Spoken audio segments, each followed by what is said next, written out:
యేసుక్రీస్తు పరిశుద్ధ నామములో మీ అందరికీ శుభములు తెలియజేస్తున్నాను. శక్తి చేత కాదు, బలం చేత కాదు, నా ఆత్మ ద్వారా సర్వకార్యం జరుగును అని ప్రభు సెలవిచ్చిన ప్రకారము ఈరోజు దేవుని ఆత్మ చేత మన జీవితాల్లో అన్ని కార్యాలు జరుగునుగాక. ఆమేన్. ఈరోజు మనము ధ్యానిస్తున్న అంశము, దేవా నా ఆత్మీయ కన్నులను తెరవము.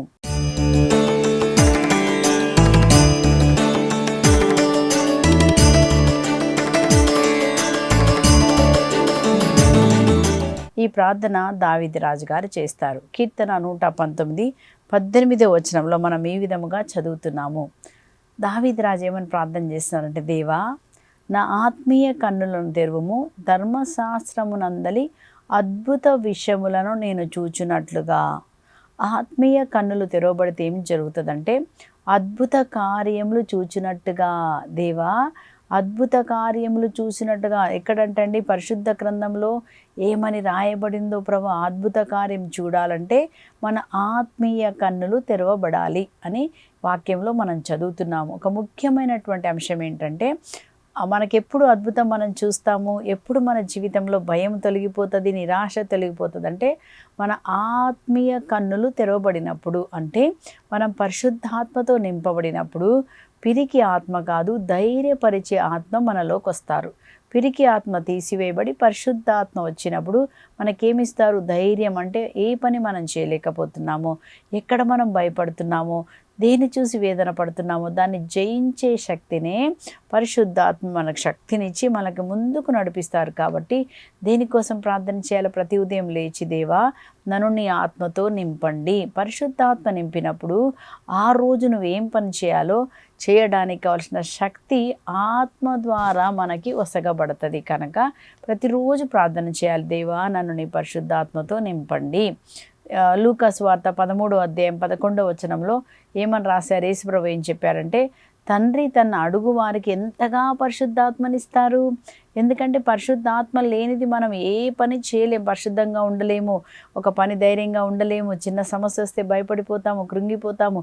వీటన్నిటికీ ఏంటండి? కృంగిన వారిని లేపనెత్తేదే పరిశుద్ధాత్మ దేవుడు. యెషయా గ్రంథం 61:1-7 మనం చదువుతాం. కృంగిపోయిన వారిని, గుండె చెదిరిన వారిని ఆయన బాగు చేయువాడు అని మనం చదువుతామండి. కాబట్టి పరిశుద్ధాత్మ దేవుడు, మనం కృంగిపోయి ఒక సమస్యలో కృంగిపోతాము, ఏ పని చేయలేకపోతాము, కొన్ని సమస్యల వల్ల కదా, అప్పు సమస్యలో కృంగిపోతాం, రోగం వచ్చినప్పుడు కృంగిపోతాం. అప్పుడు నిన్ను ఎవరు పైకి లేపుతారు? దేవుడు మనకి శక్తినొస్తాడు. పరిశుద్ధాత్మ ద్వారా శక్తినొసగి నీకు శక్తిని బలమునొసగుతారు. ఒక శక్తి బలము పరిశుద్ధాత్మ ద్వారా నీకు ఒసగబడుతుంది. కనుక పరిశుద్ధాత్మను మనము ఏం చేయాలి? రోజు ప్రార్థన చేయాలి, మనం ఆశ్రయించాలి. దేవా నన్ను నీ ఆత్మతో నింపమని. లేకపోతే నువ్వు కృంగిపోయిన వారు చేతగాని వారు అవుతారు. కృంగిపోతే, సమస్యల్లో కృంగిపోతే ఏమవుతారంటండి? చేతగాని వారు అవుతారని సామెతల గ్రంథంలో రాయబడి ఉంది. కనుక మనం కృంగకూడదు, పరిశుద్ధాత్మ శక్తితోటి పైకి లేవాలి. హల్లెలూయా. కాబట్టి ఈరోజు మనకి ఏం ప్రార్థన చేస్తున్నారంటే, ఇక్కడ కీర్తన 119:18 వచనంలో, దేవా నా ఆత్మీయ కన్నులను తెరవము, నేను నీ అద్భుత కార్యములను చూచున్నట్లుగా. అంటే ఆత్మీయ కన్నులు తెరిస్తే అద్భుత కార్యాలు మనం చూస్తాము. అంటే అద్భుత కార్యాలంటే దేవుడు నీ కోసం, నా కోసం ఆధ్యాత్మికంగా ఎలాంటి సహాయం మనకు దొరుకుతుంది. దేవుడు ఎవరు? మన ప్రక్కనే ఉన్నారు కదండి. నీ దాపున 1000 మంది, నీ కుడి పక్కన 10,000 మంది పడ్డా నీకే అపాయము కలగదు. అంటే దేవుడు ఏ విధముగా నీ కొరకు దేవదూతలు ఉంచారో నువ్వు చూడలేవు, కానీ ఆత్మీయ కన్నులు తెరిచినప్పుడు నువ్వు చూడగలుగుతావు. రెండవది, ఒకవేళ చూడలేకపోయినా ఆ వాక్యము నీకు నోట్లో వచ్చేస్తుంది లోపల. ఏమని? నీ దాపున 1000 మంది, కుడి పక్కన 10,000 మంది పడిన నీకే అపాయం రాదు అన్న విశ్వాసము పరిశుద్ధాత్మ దేవుడు నీకు కలగజేస్తాడు. దర్శనమును వాళ్ళు దర్శనం చూస్తారు, దర్శనం లేని వాళ్ళకి ఏం చేస్తారండి? ఆత్మలో ధైర్యం కలగజేస్తారు. అది పరిశుద్ధాత్మ దేవుడు. కనుక దాన్ని మనం అడగాలి ఈరోజు, దేవా నా ఆత్మీయ కన్నులను తెరవము, నేను అద్భుత విషయములను చూచినట్టుగా. ధర్మశాస్త్రంలో మనం వాక్యం చదువుతుంటే ఎన్నో అద్భుత కార్యాలు ఇక్కడ కనపడతాయి. ఎన్నో అద్భుతమైన వాక్యాలు మనకు కనపడి, ఇది నీ భవిష్యత్తును, భయపడకు, దేవుడు నీకు తోడుగా ఉన్నారు, నీటిలో నడిచిన అగ్నిలో నువ్వు కాలిపోలేవు. వాక్యం నిన్ను బలపరుస్తుంది, ఆ వాక్యం నుండి చూచేలాగా నీకు చేస్తుంది. కాబట్టి వాక్యాన్ని మనం చదవాలి. అద్భుత కార్యంలో పరిశుద్ధాత్మ వచ్చినప్పుడు ఏం చేస్తారు? మనం చదువుతున్నాం లూకా సువార్త 4:18 ఏం చూస్తున్నామంటే, యెషయా గ్రంథం 61. దాన్ని యేసు ప్రభు ఇక్కడ చదువుతున్నారు. ఏమని? ప్రభు ఆత్మ నాపై ఉన్నది, దేని కొరకు? ఒకటే పేదలకు సువార్తను బోధించుటకు, ఇంకా పరిశుద్ధాత్మ ఏం చేస్తారు? ఆయన చెరలో ఉన్న వారికి విడుదల కలగజేస్తారు. చెర అంటే భయం అనే చెర, దుఃఖం అనే చెర, రోగం అనే చెర, నిరుత్సాహం అనే చెర కదా. ఇవన్నీ ఒక చెరలు, చెడు అలవాట్లని ఒక చెర. పరిశుద్ధాత్మ వచ్చినప్పుడు ఆ చెరలో నుంచి నీకు విడుదల కలగజేస్తారు, నీకు సంతోషం ఇస్తారు. మూడోదిగా చూస్తున్నాము, గుడ్డి వారికి చూపును కలిగించుటకు. ఇదండి ఈరోజు మనం ధ్యానించే వాక్యం. గుడ్డి వారికి చూపు అంటే నువ్వు ఉన్నావు కానీ నువ్వు చూడలేకపోతున్నావు దేవుణ్ణి. ప్రక్కనే ఉన్నారు కానీ మనం చూడలేకపోతున్నాం దేవుణ్ణి. ఆ దేవుణ్ణి మనం చూడలేకపోయినప్పుడు ఏమవుతుందంటే భయపడతాము, వేదన పడతాము, దుఃఖపడతాం కదా. అలాంటి దుఃఖము, అలాంటి బాధ ఈరోజు మనకు కలగకుండా ఉండాలంటే నా ఆత్మీయ కన్నులను తెరవము. ఒక సంఘటన పరిశుద్ధ గ్రంథం నుంచి మీకు చూపిస్తాను. గేహాజీ అక్కడ చాలా భయముతో, వేదనతో ఉంటాడు. ఎందుకు గేహాజీకి భయం వచ్చిందంటే మనం చదువుతాము 2 రాజుల గ్రంథం 6వ అధ్యాయంలో ఈ 8 నుంచి అక్కడ మనం చూసినప్పుడు ఏం చదువుతున్నామంటే 8 నుంచి మరి 20 వచనం వరకు మనం చదువుతామండి. అక్కడ ఏమని చదువుతున్నామంటే గేహాజీ ఎక్కడున్నాడు? ఎలీషా ప్రవక్త దగ్గర ఉన్నారు. వాళ్ళిద్దరు కూడా అక్కడ ఉన్నప్పుడు ఏం జరుగుతుందంటే సిరియా రాజు ఇజ్రాయెల్ ప్రజల్ని పట్టుకోవాలనుకుంటాడు. అప్పుడు ఏం జరిగింది? సిరియా రాజు వస్తున్నాడని ఏం చేస్తాడు? వచ్చినప్పుడల్లా ఈ ఎలీషా ప్రవక్త ఆయన ఆత్మతో నింపబడతాడు కదా, ఆయనకు తెలుస్తుంది ఎక్కడ వచ్చారని. వెంటనే ఇజ్రాయెల్ రాజుకు చెప్తాడు. అప్పుడు సిరియా రాజు అంటాడు, ఏమంటాడంటే మనలో ఉన్నవారు ఎవరో ముందుగానే వాళ్ళకి తెలియజేస్తున్నారు మనం వస్తున్నామని, అందుకే మనం ఓడిపోతున్నాము, ఎవరు వాళ్ళు అన్నప్పుడు అక్కడ వాళ్ళు ఏం చెప్తున్నారంటే మరి వాళ్ళలో ఒకరు ఏం చెప్తారంటే 12వ వచనంలో 2 రాజులు 6:12 వారిలో ఒకడు ఏమని చెప్తున్నాడు? ప్రభు, మన వారెవరు ఇక్కడి రహస్యములను రాజుకు అందించట్లేదు, కానీ అక్కడ ఒక ప్రవక్త ఎలీషా ఉన్నారు. ఆయన నువ్వు పడక గదిలో రహస్యంగా మాట్లాడిన మాటలు కూడా ఆయన గ్రహించగలుగుతాడు. ఎందుకు? పరిశుద్ధాత్మ ఆయన మీద ఉన్నది, దేవుని శక్తి ఆయన మీద ఉన్నప్పుడు ఏం జరుగుతుందండి? ఎక్కడో నువ్వు మాట్లాడిన మాటలు కూడా గ్రహించే శక్తి మనకు వచ్చేస్తుంది. మన శత్రువులు, నీకు ఎవరెవరు శత్రువులు, ఏ శత్రువుని మీద అటాక్ చేస్తున్నారు, ఎవరు నీకు అటాక్ చేస్తున్నాడు? దుష్టుడు ముఖ్యంగా మనకు వ్యతిరేకంగా ఉన్నది సాతానే. సాతాను మనుషుల ద్వారా చేస్తాడు కాబట్టి మనం పోరాడుతున్నది సాతాను. కాబట్టి సాతాన్ని మనం ముందుగానే జయించాలి. మనం ఏం చేయాలి? బంధించి వెళ్ళగొట్టాలి. అప్పుడు రాజు అంటాడు, అయితే సరే మనం ఏం చేద్దాం, ముందుగా వెళ్ళి ప్రవక్త ఎలీషాను ఫస్ట్ పట్టుకుంటే ఇజ్రాయెల్ రాజును మనం పట్టుకోవచ్చు అని చెప్పి ఏం చేస్తారు? అక్కడ మనం చదువుతున్నాం 14వ వచనంలో 2 రాజులు 6:14లో ఏం చదువుతున్నాం? రాజు రథములతో గుర్రములతో ఏం చేశారంట? మహాసైన్యము అక్కడికి పంపెను. ఆ పటాలము రాత్రి వేళ వచ్చి ఏం చేశారంట? నగరమును ముట్టడించెను. అప్పుడు ఏం చూస్తున్నాడు? ఇలా ఆ సైన్యం అంతా వచ్చేసి ఏం చూస్తే నగరాన్ని ముట్టడించి ఎక్కడికి వచ్చారంట? ఎలీషాని పట్టుకోవడానికి వచ్చారు. వాళ్ళు ఉన్న కొండ మీదకి వచ్చేసారు. కొండనంతా ఏం పెట్టారు? సైన్యాన్ని పెట్టేశారు. అప్పుడు వేకువని ఎవరు వచ్చారంటే ఎలీషా సేవకుడు గేహాజీ బయటకు వస్తున్నాడు. బయటకు వచ్చి చూసినప్పుడు ఏం చూస్తున్నాడు? అక్కడంతా సైన్యము వాళ్ళని పట్టుకోవడానికి వచ్చేసారు. భయపడిపోతారు, పరిగెడతాడు. అప్పుడు గేహాజీ ఎలీషా దగ్గరికి వచ్చి చెప్తున్నాడు. ఏమంటున్నాడంటే, అయ్యా మనకు చావు మూడింది, ఇక మనం ఏం చేస్తాము అని అట్లా చెప్పినప్పుడు 16వ వచనంలో ఎలీషా ప్రవక్త అంటున్నాడు. ఎలీషా ప్రవక్త భయపడలేదండి. ఎందుకు భయపడలేదు? ఆయన ఆత్మీయ కనులు తెరవబడ్డాయి.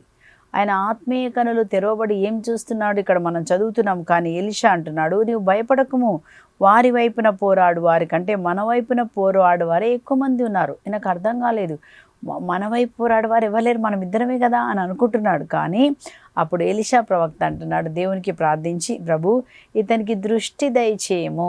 ఏ దృష్టి అండి? ఆత్మీయ కన్నులు. గేహాజీ గుడ్డివాడు కాదు, కానీ ఏమంటున్నాడు? ఇతనికి దృష్టి దయచేయము. అప్పుడు ఏం జరిగిందంట చూడండి. దేవుడు అతనికి ప్రభు అతనికి చూపునసగా అతడు కొండంతయు అగ్నిరథములతో గుర్రములతో నిండి ఉన్నట్లు చూచెను. 17వ వచనం. కొండంతా అప్పుడు కళ్ళు తెరవగానే గేహాజీ ఏం చూస్తున్నాడంటే కొండంతా కూడా అంటే ఏముందంటండి? అగ్ని రథములతో గుర్రములతో నిండి ఉండుట చూచెను. అంతేకాదంట, అవన్నీ ఎవరి చుట్టూ ఉన్నాయంట? ఎలీషా చుట్టూ ఉన్నట్లు కూడా చూసెను. అంటే అర్థం ఏంటంటే ఆత్మీయ కనులు తెరిచినప్పుడు దేవుడు నీ కోసం ఏమి ఏర్పాటు చేశారు. శత్రువులు వచ్చారు, అప్పుడు ఈయన భయపడట్లేదు ఎలీషా. ఎందుకు? ఆయన ఆత్మీయ కనులు తెరవబడి చూస్తున్నాడు. ఏమని చూస్తున్నాడు? పరలోకం నుంచి అగ్ని రథములు గుర్రములు ఆయనను కాపాడడానికి వచ్చినట్టుగా ఆయన అందుకే ఆయన ధైర్యంగా నిలబడుతున్నాడు కదా. అందుకే కీర్తన 91 ఏమని రాయబడి ఉంటుంది? నీ దాపున 1000 మంది, కుడి ప్రక్కన 10,000 మంది పడినా నీకు ఏ అపాయము కలగదు. ఎందుకు కలగదు? మనకి దేవుడు ఏమిస్తున్నాడు ఇక్కడ చూడండి, ఎలీషా చుట్టూ అగ్నిరథములు పెట్టారంట. అదే దేవుడు నీ చుట్టూ నా చుట్టూ కూడా అగ్నిరథములు పెడతారు. నేను ముట్టినవారు నా కంటి పాపను ముట్టినట్లే అంటున్నాడు. అంటే నీకు నాకు ఒక భద్రత కలుగ చేయబడింది. అయితే ఈ భద్రత మనకు ఉందని మనం చూడాలంటే, భయపడకుండా ఉండాలంటే, దేవుడు నాతో ఉన్నాడన్న విశ్వాసం మనకు కలగాలంటే మన ఆత్మీయ కన్నులు తెరవండి. లేదా నీ ఆత్మీయ కళ్ళు తెరవకపోతే ఏమడగాల? దేవా, నన్ను నీ పరిశుద్ధ ఆత్మతో నింపబడినప్పుడు ఆత్మ నీకు ధైర్యపరిచే ఆత్మను కలగజేస్తాడు. ధైర్య కలగజేసినప్పుడు మనం భయపడము. ఏమందుకు భయపడు? నీ దాపున 1000 మంది 1000 మంది ఎంతమంది వచ్చినా నేను భయపడను. ఎందుకు? నా దేవుడు నా కుడి ప్రక్కన ఉన్నాడు. కీర్తన 16లో ఆ మాట రాయబడి ఉంటుందండి. నా కన్నుల ఎదుట నా దేవుణ్ణి చూస్తున్నాను కనుక నేను కదిలించబడను. దేవుడు నా కుడి ప్రక్కనే ఉన్నాడు, నా కుడి ప్రక్కన ఉన్నాడు, ఆయన చూస్తున్నాడు. నీవు కూడా చూడడానికి దేవుడు ఈరోజు మన ఆత్మీయ కన్నులను తెరిచి దేవుడు ఏ విధంగా నిన్ను నన్ను ప్రతిరోజు కాపాడుతున్నారు. శత్రువుల నుంచి కాపాడుతాడు, దుష్టుల నుంచి మనం కాపాడుతాడు. మనకి నిరుత్సాహం వచ్చినప్పుడు, వేదన వచ్చినప్పుడు, బాధ వచ్చినప్పుడు దేవుడు ఏం చేస్తారండి? మనకి ఆయన కాపాడుతాడు. అలాంటి దేవుణ్ణి మనం కలిగి ఉన్నాము కనుక ఈరోజు దేవా, నా ఆత్మీయ కన్నులను తెరువు ప్రభా. నేను కూడా నువ్వు నా కొరకు చేసిన అద్భుత కార్యములు నేను చూచినట్టుగా అద్భుత కార్యాలు మనం చూడాలంటానికి మనం చదువుతాం. ఎఫెసీయుల పత్రికలో 1వ అధ్యాయంలో అక్కడ 17-18లో పౌలు గారు ఒక మాట రాస్తున్నారు. ఏమంటున్నాడంటే, నేను రోజు చేస్తారండి ఒక ప్రార్థన. ఏం చేస్తున్నాడు రోజు ఒక ప్రార్థన అంటే ఏమంటున్నాడు? నేను మీకు పరిశుద్ధాత్మను ప్రసాదించవలసిందిగా మన ప్రభువుకు యేసుక్రీస్తు దేవుడును మహిమాన్వితుడగు తండ్రిని అర్థించుచున్నాను. ఎందుకు? ఆ పరిశుద్ధాత్మ ద్వారా మీరు ఆయనను ఎరుగునట్లుగా ఆ ఆత్మ మీకు వివేకము కలిగించి ఏం చేయాలంటండి? మీ మనోనేత్రములు తెరవబడినందున, మీ మనోనేత్రములు ఎప్పుడైతే తెరవబడతాయో రోజు ప్రార్థన, అదేవో ఆత్మను ప్రసాదించండి. ఆ ఆత్మ ద్వారా వారు నిన్ను ఎరగాలి, వారి మనోనేత్రములు తెరవబడాలి. ఏమంటున్నాడండి? ఆ ఆత్మ వీరికి వివేకం కలిగించి మనోనేత్రములు తెరవబడినప్పుడు ఏమవుతుందంట? నిన్ను దేవుడు పిలిచిన ఆ పిలుపు యొక్క నిరీక్షణ ఎట్టిదో, నిన్నెందుకు దేవుడు పిలిచాడో నీ కొరకు ఏమంట చూడండి, ఆయన మేము చేరపిలిచిన నిరీక్షణ ఎట్టిదియో, ఆయన తన పరిశుద్ధులకు వాగ్దానం చేసిన దీవెనలు మన కోసం వాగ్దానం ఏమేం వాగ్దానం చేశారో పరిశుద్ధాత్మ దేవుడు నీకు వాగ్దానాలని చూపిస్తారంట. నువ్వు అనాథ కాదు, పరలోకంలో నీకు ఒక స్థలం ఉన్నది, దేవుడు నీ తోడుగా ఉన్నారు, ఆయన నీ తరపున యుద్ధం చేస్తాడు, భయపడకు అని మనల్ని బలపరుస్తారు. మనం ఇప్పుడు 2వ సంఘటన కూడా మనం చూద్దాం.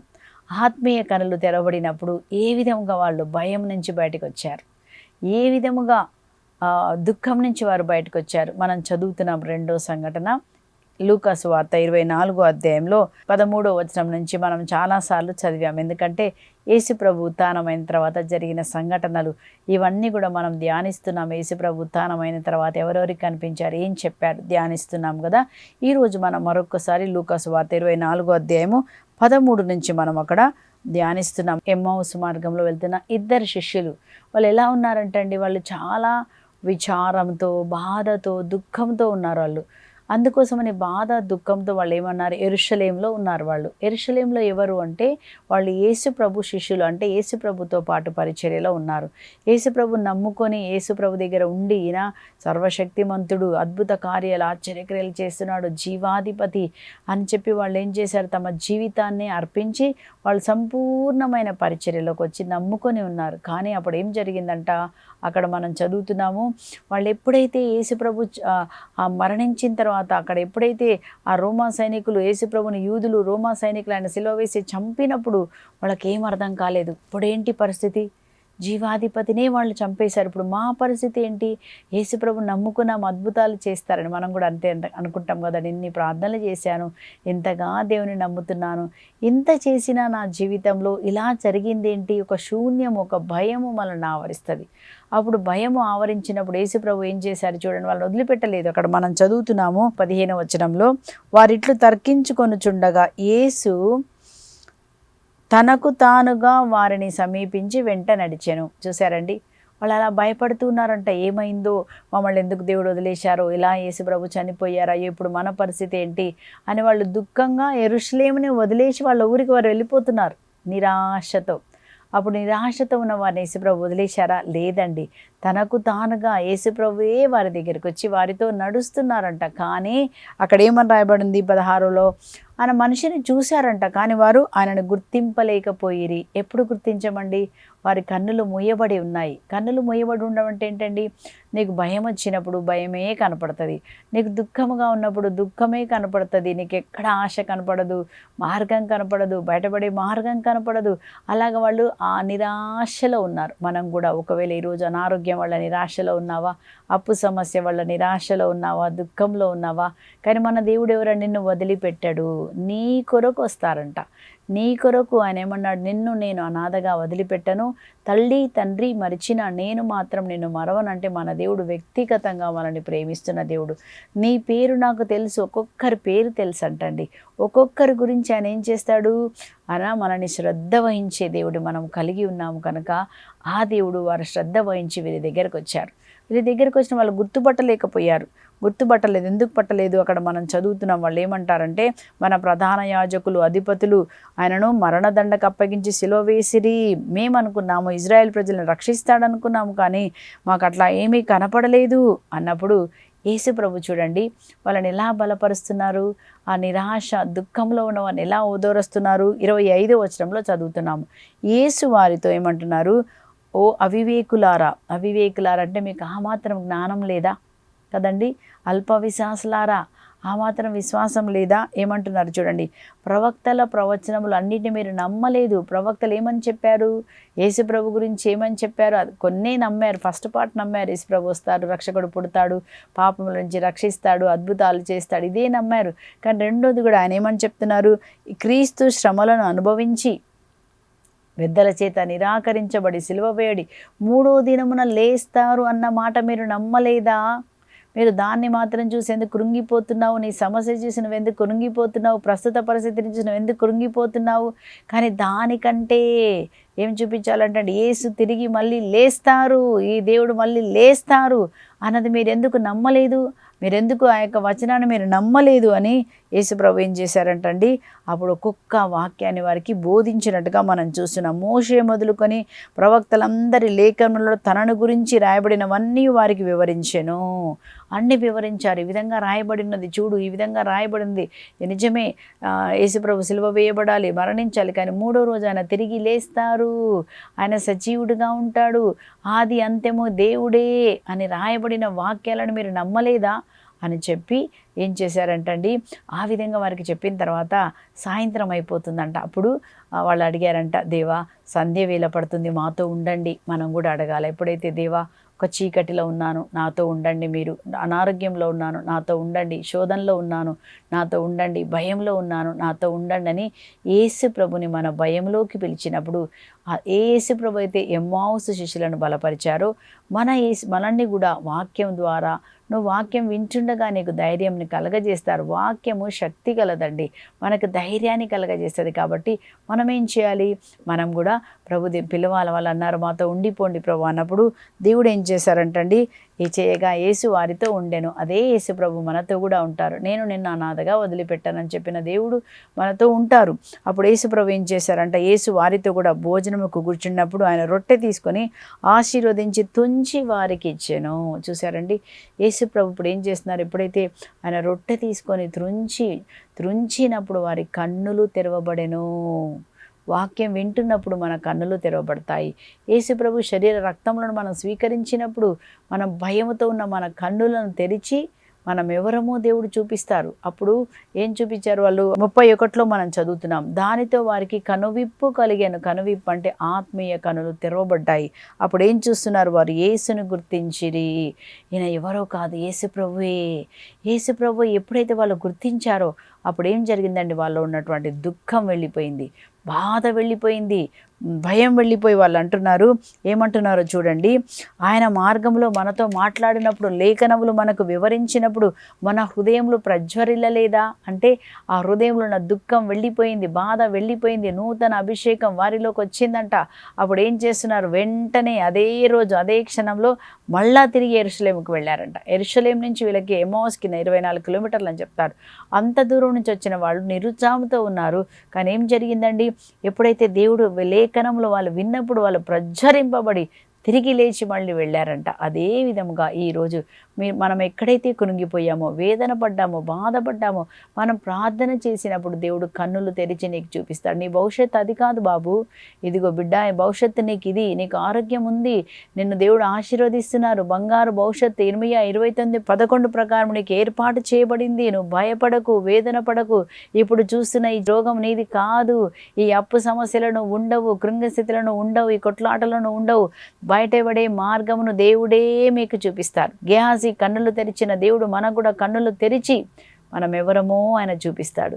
మనకి ఎలా దేవుడు తోడుగా ఉన్నారో చూపిస్తారు. మన కోసం పరలోకంలో ఏమి ఏర్పాటు చేశారో దేవుడు చూపిస్తారు.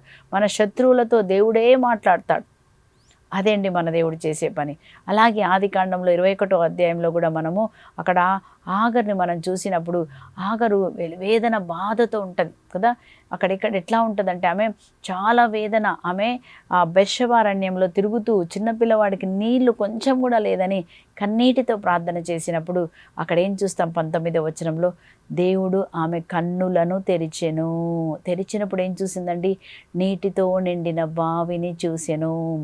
అదే విధముగా దేవుడు ఏం చేస్తారంటే, దేవా నా ఆత్మీయ కన్నులను తెరువుము, నేను నీ అద్భుత విషయములను చూచినట్లుగా. ఈరోజు ఏ అద్భుతం చూడాలని మీరు ఆశపడుతున్నారో అది చూడాలంటే పరిశుద్ధాత్మతో నువ్వు నింపబడినప్పుడు నీ ఆత్మీయ కన్నులు తెరవబడాలి. లేదా నువ్వు పరిశుద్ధాత్మతో నింపబడినప్పుడు పరిశుద్ధాత్మ దేవుడు నీకు శక్తినొసగి దేవుని వాగ్దానం నీకు జ్ఞాపకం చేసి అవి నీకు నెరవేరేలాగా మనకు సాయం చేస్తారు. కాబట్టి ఈరోజు మన ఆత్మీయ కన్నులు తెరవాలంటే మనం ఏం చేయాలి? ప్రతిరోజు మనం ప్రార్థన చేయాలి పరిశుద్ధాత్మ కొరకు. దేవా నా ఆత్మీయ కన్నులను తెరువుము అని మనం ప్రార్థన చేసినప్పుడు దేవుడు మన పరిశుద్ధాత్మతో నింపి మనకు ఆత్మీయ కన్నులను తెరిచి మనం అద్భుతం చూసేలాగా ఆయన చేస్తారు. పరిశుద్ధాత్మ మనకు కావాలంటే ఏం చేయాలి? మనము దాహంతో అడగాలని యెషయా గ్రంథం 44:3 వచనంలో, దాహము కొన్న నేలపైన నేను నీళ్లను కుమ్మరిస్తాను అన్నారు ప్రభు. కాబట్టి దాహముతో పరిశుద్ధాత్మ కొరకు ఉదయకాలం లేచి, పరిశుద్ధాత్మ నీకు స్తోత్రం, పరిశుద్ధాత్మ గుడ్ మార్నింగ్, పరిశుద్ధాత్మ నాలోకి రండి, నాలో ఉండండి, నన్ను నడిపించండి, ఈ రోజంతా నీ సాయం నాకు దయచేయండి అన్నప్పుడు పరిశుద్ధాత్మ దేవుడు తన సహాయాన్ని మనకు దయచేస్తారు. పరిశుద్ధాత్మ మన పైన దిగి వస్తారు. కాబట్టి ఏమంటున్నారు? ఇంకా పాపం ఏమైనా ఉన్నట్లయితే మీరు ఒప్పుకొని హృదయ పరివర్తన చెంది పశ్చాత్తాపడి హృదయ పరివర్తన చెందిన ప్రతి ఒక్కరికి ఏమిస్తారంటే పరిశుద్ధాత్మ అనే వరము ఇవ్వబడునని అపోస్తుల కార్యము 2:38 మనం చూస్తున్నాం. యేసుక్రీస్తు నామములో మీరు బాప్టిజం పొంది హృదయ పరివర్తన పాపాల కొరకు మీరు పశ్చాత్తాప పడినప్పుడు పరిశుద్ధాత్మ మీ పైన కుమ్మరించబడతారు. పరిశుద్ధాత్మ అందరిపైన కుమ్మరించబడతారు. ప్రతి పరిస్థితిలో మనం ధైర్యంగా ఉండడానికి. గేహాజీ భయపడ్డాడు కదా ఆ సైన్యం చూసి, కానీ ఎలీషా ధైర్యంగా ఉన్నాడు. కష్టంలో నువ్వు ధైర్యంగా ఉండడానికి పరిశుద్ధాత్మ దేవుణ్ణి మనకు కావాలని మనం ప్రార్థన చేసుకుందాం. దేవా ఈరోజు నన్ను నీ ఆత్మతో నింపండి. ఏ దుఃఖం, ఏ నిరాశ, ఎమ్మౌసు శిష్యులలో దుఃఖం నిరాశ పోగొట్టింది వాక్యము. ఆత్మీయ కనులు తెరిచినప్పుడు ధైర్యం వచ్చేసింది. మన దేవుడు మనల్ని వదిలిపెట్టడు. నీ దాపున 1000 మంది కుడి పక్కన 10,000 మంది పడినా నేను నిన్ను వదిలిపెట్టను, నీకే అపాయము కలగదు.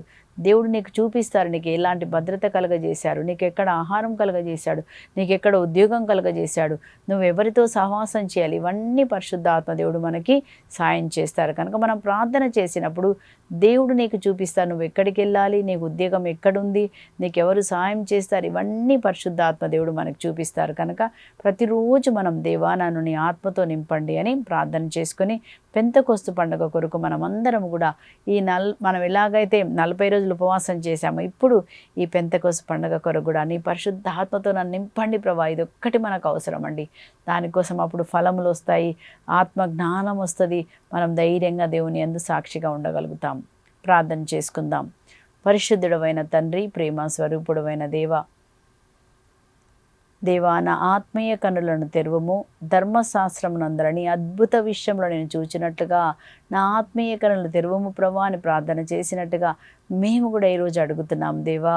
మేము కూడా అద్భుత విషయాలు చూచినట్టుగా మమ్మల్ని నీ ఆత్మతో నింపి మా ఆత్మీయ కనులను తెరవమని మేము అడుగుచున్నాం. మీరు మా కోసం ఏ విధమైనటువంటి భద్రత, కాపుదల మీరు ఇచ్చారు, ఏ విధంగా మీరు మా చుట్టూ ఉన్నారో, మాలో ఉన్నారో ప్రభా, నాలో ఉన్నవాడు ఈ లోకంలో ఉన్నవారి కంటే గొప్పవారని అయ్యా చెప్పినట్లుగా ఈరోజు మాలో ఉన్న నీ ద్వారా మాకు జయము కలుగుతుందని మేము విశ్వసించి ముందుకు వెళ్ళేలాగా అయ్యా ఆ కృప, ఆ కనికరం మా అందరికీ దయచేసి మా అందరి ఆత్మీయ కన్నులను తెరిచి మమ్మల్ని ముందుకు కొనసాగించమని యేసు క్రీస్తు అతి పరిశుద్ధ నామం పేరిట అన్నీ అడిగి పొందుకొని ఉన్నాము పరలోకపు తండ్రి. Amen, amen.